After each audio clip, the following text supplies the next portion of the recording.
इस वक्त आप देख रहे हैं बात मुद्दे की। आपके साथ मैं हूं मोहम्मद कमर खान। 20 मार्च 2020 ये वो तारीख है जिसने मध्य प्रदेश में सत्ता को पलटा, साथ ही राजनीति की तस्वीर भी पूरी तरह से बदल कर रख दी। कांग्रेस की कमलनाथ सरकार को मध्य प्रदेश की सत्ता से बेदखल हुए 1 साल पूरा हो गया है। 15 साल बाद जनता ने प्रदेश की कमान कांग्रेस को सौंपी थी और महज 15 महीने में ही कांग्रेस की सरकार गिर गई। दरअसल लंबे चले सियासी ड्रामे के बीच सत्ता परिवर्तन की जो तस्वीर सामने आई, उसे देखकर यह कहा गया कि कांग्रेस अपने नेताओं की उपेक्षाओं पर ही खरी नहीं उतर पाई। कांग्रेस के प्रमुख नेताओं ने कांग्रेस अपने नेताओं की जो अपेक्षाएं उस पर खरी नहीं उतर पाई और कांग्रेस के प्रमुख नेताओं ने उपेक्षा से दुखी होकर पार्टी से विदा ले ली। बेंगलुरु के रिसोर्ट में जमा हुए कांग्रेस के बागी नेताओं ने भाजपा में अपना भविष्य सुरक्षित समझा और इस्तीफा दे दिया। हालांकि इस बड़े सियासी घटनाक्रम में ज्योतिरादित्य सिंधिया की प्रमुख भूमिका रही। खैर, जो हुआ सो हुआ। भाजपा की शिवराज सरकार के 1 साल पूरे होने पर जश्न का माहौल बनता दिखाई दिया और ज्योतिरादित्य सिंधिया की दावत यहां पर होती दिखाई दी, तो वहीं कांग्रेस ने इस दिन को लोकतंत्र सम्मान दिवस के रूप में मनाया। कमलनाथ ने अपने वीडियो के माध्यम से प्रदेश की जनता को संदेश दिया। उसमें कहा कि कांग्रेस सरकार को जब सौदेबाजी से गिराया गया तो उनके पास 2 ही विकल्प थे, एक कि वे भी सौदेबाजी करें, दूसरा ये लोकतंत्र का सम्मान करते हुए पद को त्याग दें। इधर कांग्रेस के लोकतंत्र सम्मान दिवस पर सिंधिया ने कटाक्ष किया है। कहा कि कांग्रेस पार्टी हाशिए पर चली गई है। 1 साल में विकास के दावे और भ्रष्टाचार के आरोप, उपचुनाव में जनता के फैसले के साथ काफी कुछ बदला सा नजर आया। सवाल यही है कि कैसा रहा तख्ता पलट का 1 साल। इसी पर चर्चा करेंगे, मेहमान हमारे साथ जुड़ेंगे, लेकिन उससे पहले देखते हैं यह खास रिपोर्ट।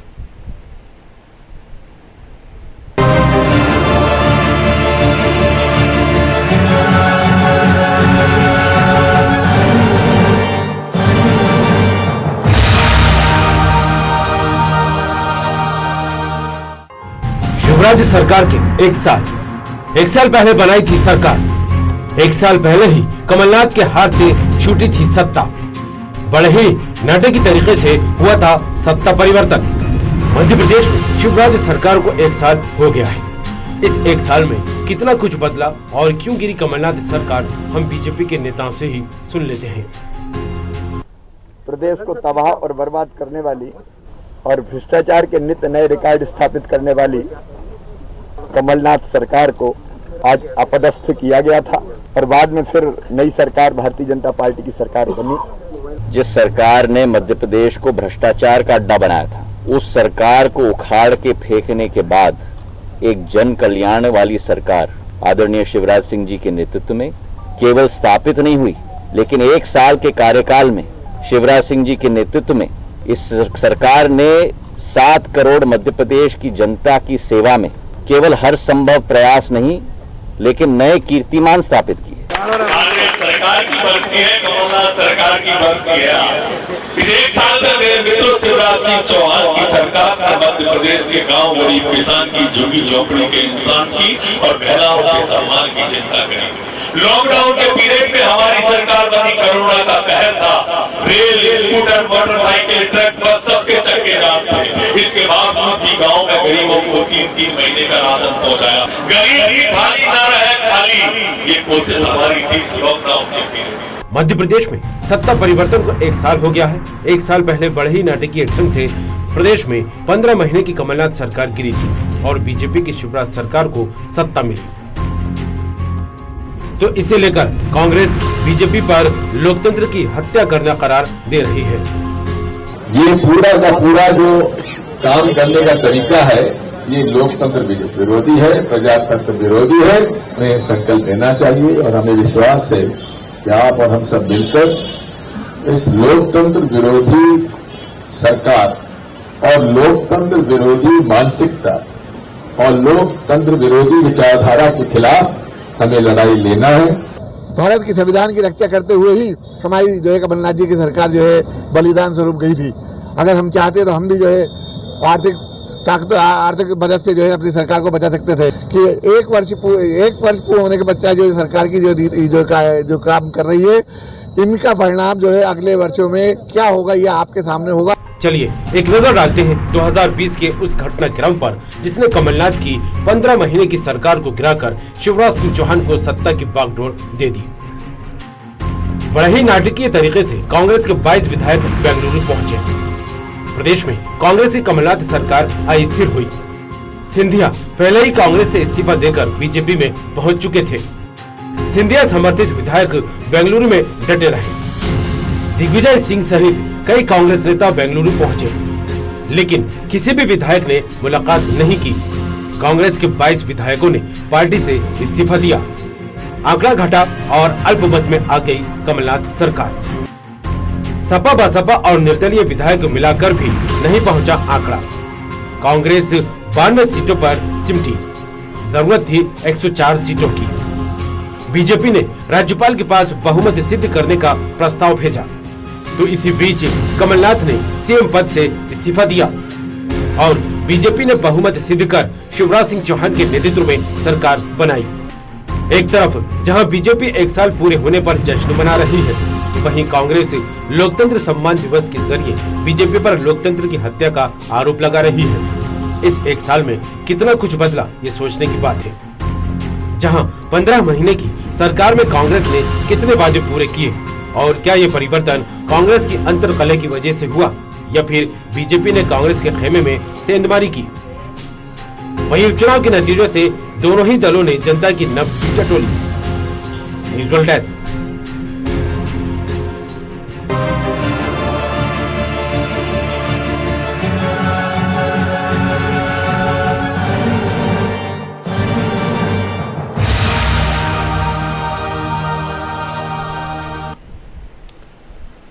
15 साल का वनवास काटने के बाद मध्य प्रदेश में कांग्रेस की सरकार बनी थी और महज 15 महीने में ही कमलनाथ की सरकार गिर गई और जैसे ही तख्ता पलट हुआ उसके 1 साल के बीच कई कुछ तस्वीरें निकल कर सामने आई। लेकिन इस 1 साल के अंतराल में कई सवाल जो है सियासी गलियारों में गूंजते सुनाई अब भी दे रहे हैं।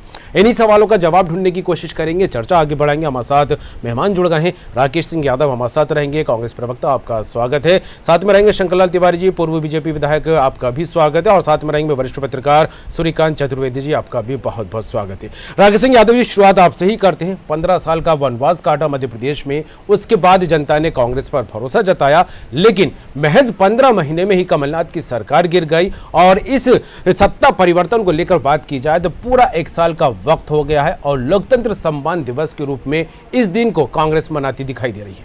जी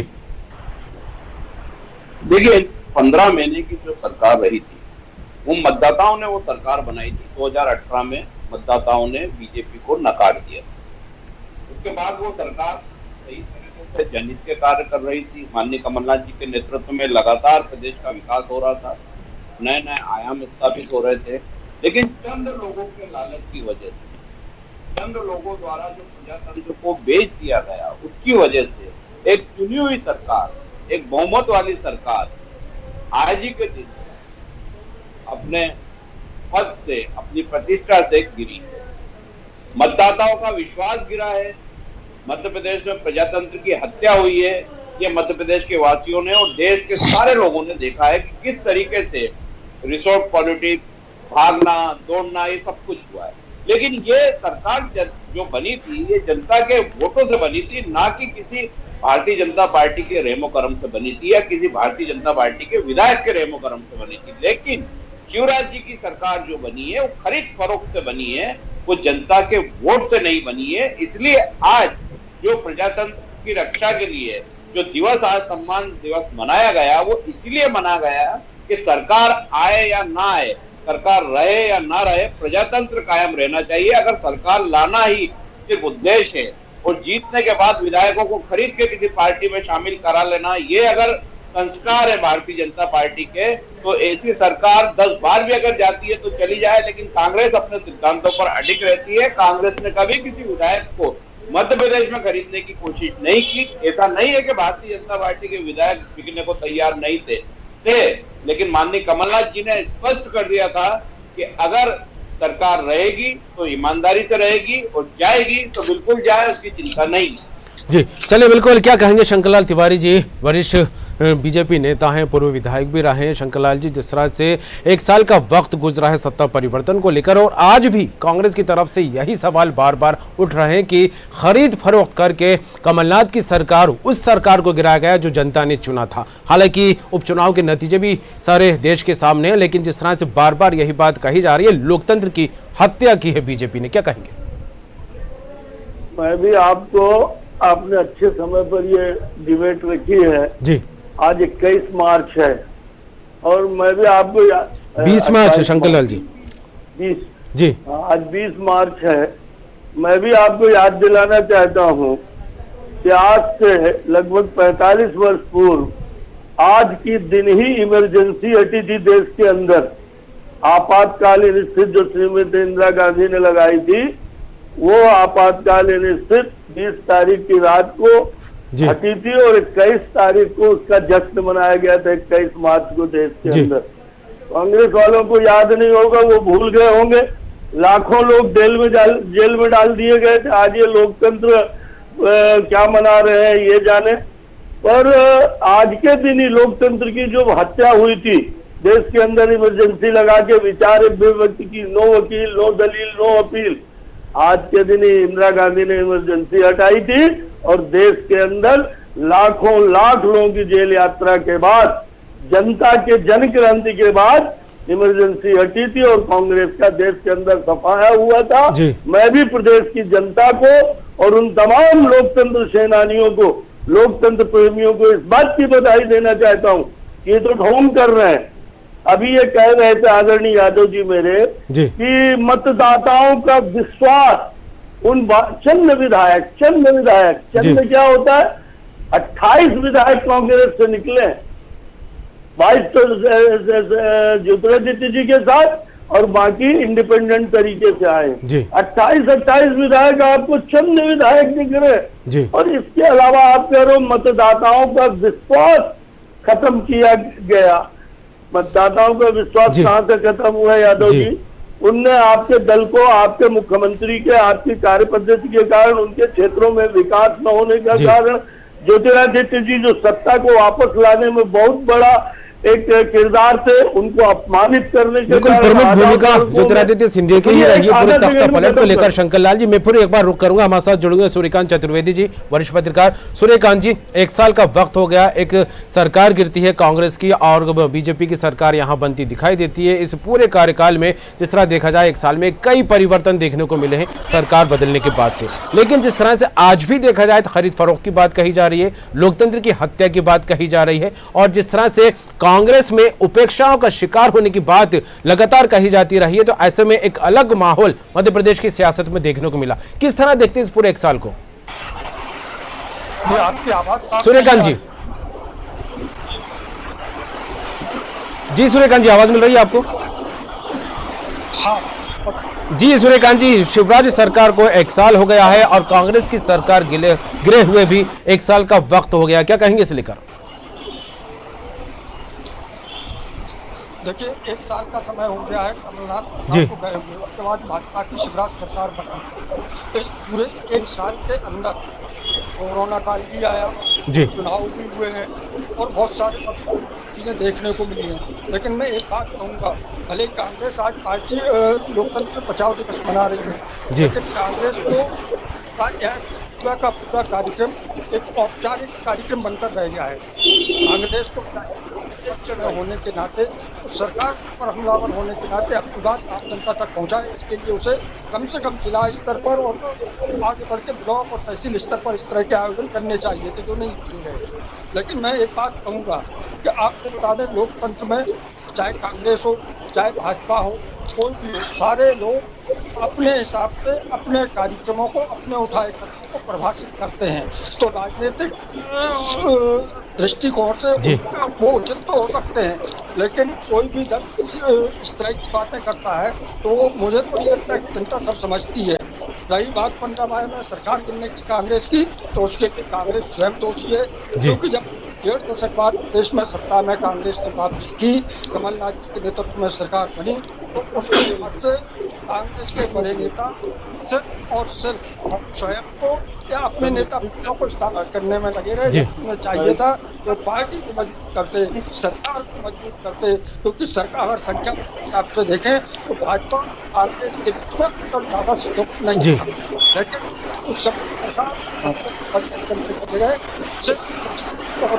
बिल्कुल सोनिया गांधी जी की जिस तरह से बात की जाए, सत्ता परिवर्तन का जो मुख्य किरदार रहा वो ज्योतिरादित्य सिंधिया रहे, लेकिन इस बीच जिस तरह से विश्वास अविश्वास को लेकर भी बातें निकलकर सामने आती रही। रुक करूंगा राकेश सिंह यादव जी का। राकेश जी, जिस तरह से जनता के विश्वास को लेकर आप बार बार बात कहते दिखाई देते हैं, कांग्रेस पार्टी लगातार कहती दिखाई देती है कि जनता पर भरोसा है। उपचुनाव के नतीजे सामने आए, जनता ने किस पर भरोसा जताया ये भी किसी से छिपा नहीं है, लेकिन जिस तरह से विश्वास और अविश्वास की बात आती है, 22 विधायक एक साथ इस्तीफा देते हैं और कहा जाता है कि कांग्रेस में उनकी उपेक्षा हो रही थी, कांग्रेस उनको विश्वास में नहीं ले पाई। जी राकेश जी, ये सिर्फ आरोप हो सकते हैं भारतीय जनता पार्टी के वो विश्लेषकों के। अगर 22 विधायक इस्तीफा देते हैं जी, तो वो विधायक बिना किसी लाभ के, बिना किसी खरीद फरोख्त के तो इस्तीफा दे रहे होंगे। अगर 82 विधायक इस्तीफा देते तो असंतोष होता है।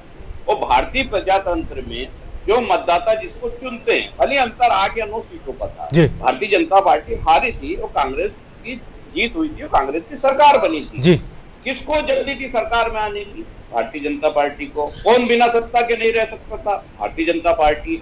अगर कांग्रेस के विधायक 22 विधायक किसी भी वजह से बाहर निकलते हैं तो भारतीय जनता पार्टी को खरीदने की क्या आवश्यकता थी? वो अपना अलग दल बना के रहते, सरकार गिरा देते, मध्यावधि चुनाव होते हो, नहीं तो बाहर से समर्थन देते।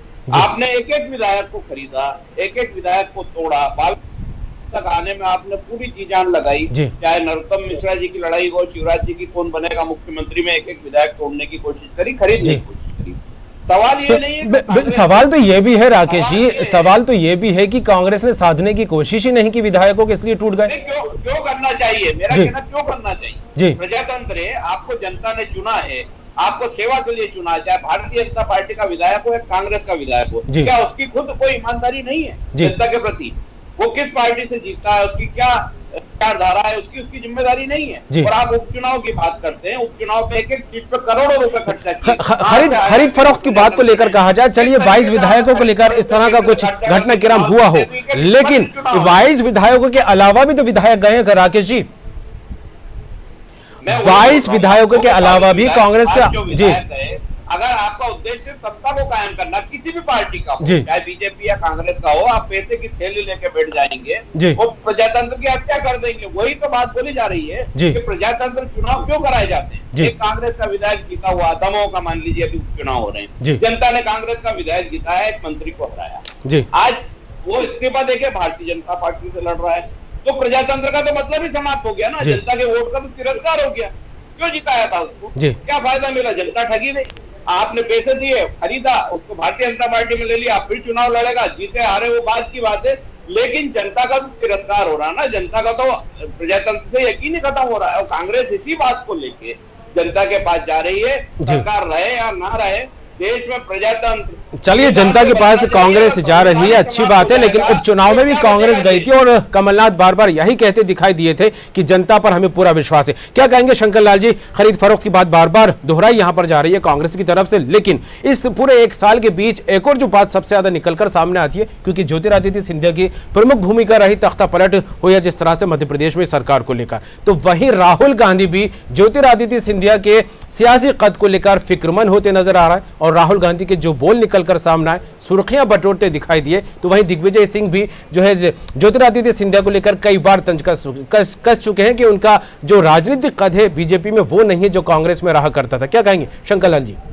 मैं सर्वप्रथम शिवराज सिंह जी को यशस्वी अपना कार्यकाल 1 वर्ष का उन्होंने कोरोना के होते हुए, आर्थिक स्थितियां कमजोर होते हुए और सारी बातों की समस्याएं होते हुए भी जो उन्होंने सरकार चलाई, कोरोना से भी लड़े और साथ ही साथ किसानों को उन्होंने बीमे के रुपए दिलाए, 4000 रुपए अलग से किसानों की सम्मान निधि में दिए, संबल योजना। शंकर लाल जी, मेरा सवाल ये नहीं है कि शिवराज सरकार ने कोरोना काल में क्या किया, मेरा सवाल यह है कि ज्योतिरादित्य सिंधिया के राजनीतिक कद को लेकर जिस तरह से राहुल गांधी फिक्र जताते नजर आए, दिग्विजय सिंह भी तंज कसते दिखाई दिए कि जो कांग्रेस में सम्मान था बीजेपी में वो अहमियत नहीं मिल रही है ज्योतिरादित्य सिंधिया को। क्या कहेंगे?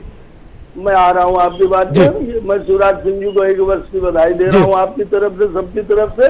और जो आपने कहा कि ज्योतिरादित्य जी को बीजेपी में आने के बाद, ये कांग्रेस वालों का काम है। पर उपदेश कुशल बहुतेरे, मैंने राहुल गांधी को अब ज्योतिरादित्य याद आ रहे हैं, वो उन पर तंज कस रहे हैं।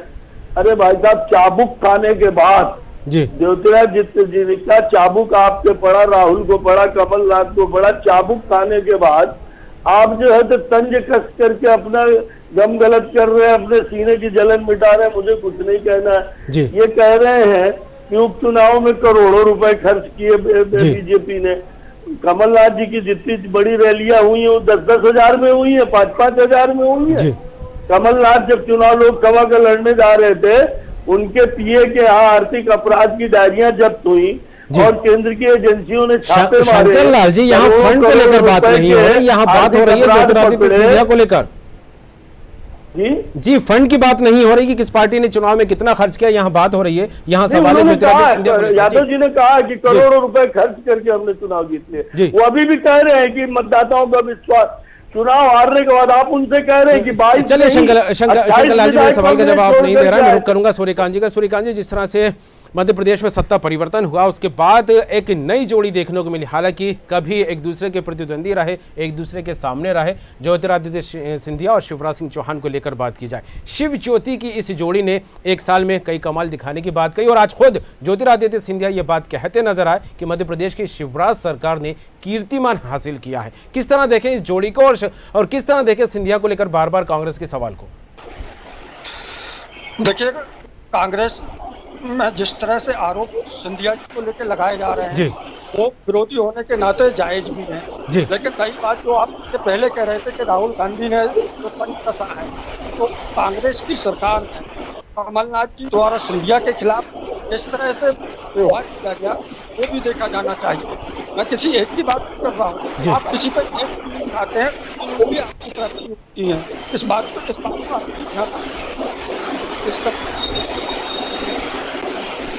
जी सूर्यकांत जी, आपकी आवाज साफ नहीं मिल पा रही है।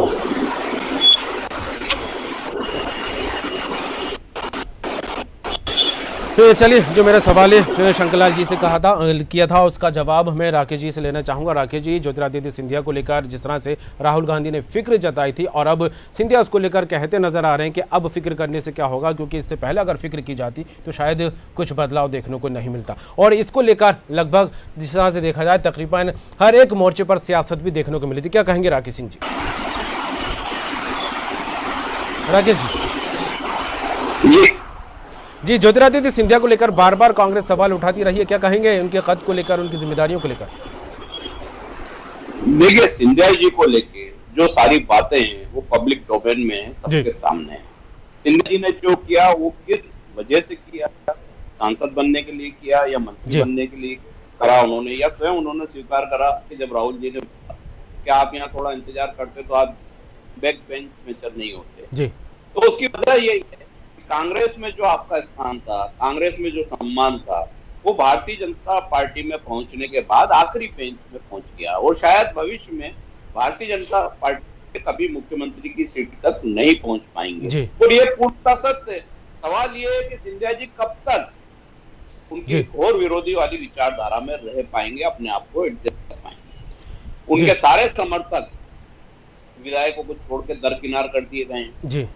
किसी को भारतीय जनता पार्टी की कमेटी में नहीं लिया गया है, किसी को भारतीय जनता पार्टी के प्रोग्राम से मीटिंग होती है उसमें नहीं बुलाया जाता है, जिनको अछूत माना जाता है। तो सिंधिया जी खुद इस चीज का सामना कर रहे हैं कि आज इतना समय बीतने के बाद, 1 साल के बाद भी उनको केंद्रीय मंत्रिमंडल में नहीं लिया गया, जो उनका कमिटमेंट था। लेकिन सवाल तो ये भी है राकेश सिंह जी, जिस तरह से ज्योतिरादित्य सिंधिया को लेकर ये कहा जा रहा है कि अगर कांग्रेस में होते तो मुख्यमंत्री होते। मुख्यमंत्री कब होते, क्योंकि बड़ा सवाल यही बना हुआ है। मध्य प्रदेश में कमलनाथ सत्ता पर काबिज थे और प्रदेश के मुखिया वो बने हुए थे। आगामी चुनाव को लेकर ये जो कांग्रेस का प्रोपेगेंडा था या एजेंडा था, इसको लेकर बात कही जा रही है, या किसी और प्रदेश में जो है ज्योतिरादित्य सिंधिया को सीएम बनाने की कवायद थी? कोई एजेंडा और प्रोपेगेंडा नहीं है, कमलनाथ जी बहुत वरिष्ठ नेता, उन्होंने इस चुनाव का नेतृत्व करा, सरकार बनाई। निश्चित तौर पर वरिष्ठों का हमारे यहाँ निश्चित तौर पर सम्मान होता है कांग्रेस में। और भारतीय जनता पार्टी नहीं है कि अडवाणी जी जैसे लोगों को घर बिठा दें और उसके बाद नए लोग आ जाएं, बीजेपी के अध्यक्ष बन गए और प्रधानमंत्री बन गए। ये कांग्रेस में शायद नहीं हुआ है कभी भी। अगर प्रधानमंत्री के ही बने, आप मनमोहन सिंह जी को ले लीजिए, वरिष्ठ थे, प्रधानमंत्री बने, उस समय सोनिया जी बन सकती थी, वो नहीं बनी। राहुल जी इन 10 सालों में मंत्री बन सकते थे, प्रधानमंत्री बन सकते थे, वो नहीं बने, मनमोहन सिंह जी रहे। ये सत्य है इस देश, इस प्रजातंत्र का सत्य है। चलिए, बिल्कुल कांग्रेस की नीतियों की बात कर रहे हैं, सिद्धांतों की बात कर रहे हैं और सम्मान देने की बात लगातार आप कहते नजर आ रहे हैं। एक छोटी सी अंतिम प्रतिक्रिया शंकर लाल जी से लेना चाहूंगा, हालांकि सूर्यकांत जी से लेता लेकिन उनकी आवाज सही नहीं मिल रही है। शंकर लाल जी क्या कहेंगे, आज दावत हुई, लंच पर बुलाया गया ज्योतिरादित्य सिंधिया को, प्रदेश के मुखिया शिवराज सिंह चौहान के यहाँ जो खाना खाते दिखाई दिए, लेकिन इस बीच जो एक तस्वीर निकलकर सामने आई वो तस्वीर ये रही कि ज्योतिरादित्य सिंधिया खड़े हुए हैं, प्रदेश के मुखिया शिवराज सिंह चौहान खड़े हुए हैं और पीछे 2 शेरों की तस्वीरें दिखाई दे रही हैं, क्योंकि टाइगर अभी जिंदा है, इसको लेकर भी मध्य प्रदेश में सियासी तस्वीरें गर्म होती दिखाई दी। तो क्या कुछ मायने निकाले इस तस्वीर के? नहीं, ये तो वहां के चित्र थे। मैं कांग्रेस के मित्र से कहना चाहूंगा जी कि ये बंसीलाल और भजन लाल के जमाना भूल गए। शंकर लाल जी, राकेश जी की बातों का मैं जवाब लेना नहीं चाहूंगा क्योंकि वक्त कम है। टाइगर वाली तस्वीर, 2 दिग्गज नेता खड़े हुए, क्या मायने इसके? आज भोजन के दौरान ये सामने आई। नहीं, 2 दिग्गज नेता खड़े हुए और दोनों दिग्गज नेता मिल करके और प्रदेश के अंदर जो विकास का जनरथ रोक लिया गया था इनके प्रकार कांग्रेस की सरकार बना करके, वह फिर से तेजी से चले और जनता का भला हो रहा है। ये कह रहे हैं कि वो मुख्यमंत्री बनते, ज्योतिरादित्य जी कांग्रेस में रहते। स्थिति ये थी कि दिग्विजय सिंह के सामने राज्यसभा में उनको सेकंड प्रायोरिटी में डाल दिया गया था जी। और इसलिए कांग्रेस के सामने बोलने कहने के लिए कुछ नहीं है।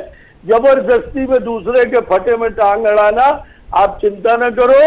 जब ज्योतिरादित्य जी हमारे यहाँ सर्वमान्य नेता है और आज वो खुद अपने मुंह से कह रहे हैं कि शिवराज सिंह जी की सरकार ने 1 वर्ष के अंदर कीर्तिमान स्थापित किया है जी। और इस नाते आप ये मंदोदरी, चलिए बिल्कुल अब देखने वाली बात होगी। इस पूरे 1 साल के बीच तस्वीरें तो कई नजर आई शंकर लाल जी, और इस 1 साल में जिस तरह से विश्वास अविश्वास, खरीद फरोख्त की बात लगातार गूंजती दिखाई दी। हालांकि जनता के विश्वास को लेकर बार बार बात कही जाती रही और जनता ने किस पर विश्वास जताया ये भी सामने। फिलहाल तीनों ही मेहमान राकेश सिंह यादव जी कांग्रेस प्रवक्ता, शंकर लाल तिवारी जी पूर्व बीजेपी विधायक और सूर्यकांत चतुर्वेदी जी वरिष्ठ पत्रकार, आप तीनों ही मेहमानों का बहुत बहुत शुक्रिया। तो जिस तरह देखा जाए छत्तीसगढ़, माफ कीजिएगा, मध्य प्रदेश की शिवराज सरकार के 1 साल पूरे हो गए। इस 1 साल में बीजेपी की तरफ से एक अलग खुशनुमा तस्वीर निकलकर सामने आ रही है, तो वहीं कांग्रेस लोकतंत्र सम्मान दिवस के रूप में इस दिन को मनाती यहां पर दिखाई दे रही है। लेकिन आज भी कांग्रेस की तरफ से बात वही है कि खरीद फरोख्त करके जनता से चुनी हुई जो सत्ता थी उसको जो है सरकार को गिराया गया है और यहां पर लोकतंत्र की हत्या की बात कहती कांग्रेस नजर आ रही है। तो वहीं बीजेपी बार बार यह कहती दिखाई दे रही है कि 15 महीनों में प्रदेश में भ्रष्टाचार चरम पर पहुंचा था। जो कांग्रेस पार्टी के नेता थे उनका विश्वास पार्टी नहीं जीत पाई और ज्योतिरादित्य सिंधिया को लेकर भी कांग्रेस कई सवाल उठाती दिखाई दे रही है। तो बीजेपी उन्हें पूरा सम्मान देने की बात लगातार कह रही है। फिलहाल 1 साल सत्ता में शिवराज सरकार को हो गया। आगामी दिनों में क्या कुछ तस्वीर बनती है, क्या कुछ सियासत होती है, देखने वाली बात होगी। फिलहाल बात मुद्दे की में इतना ही। ताज़ा अपडेट्स और बाकी खबरों के लिए बने रहिए।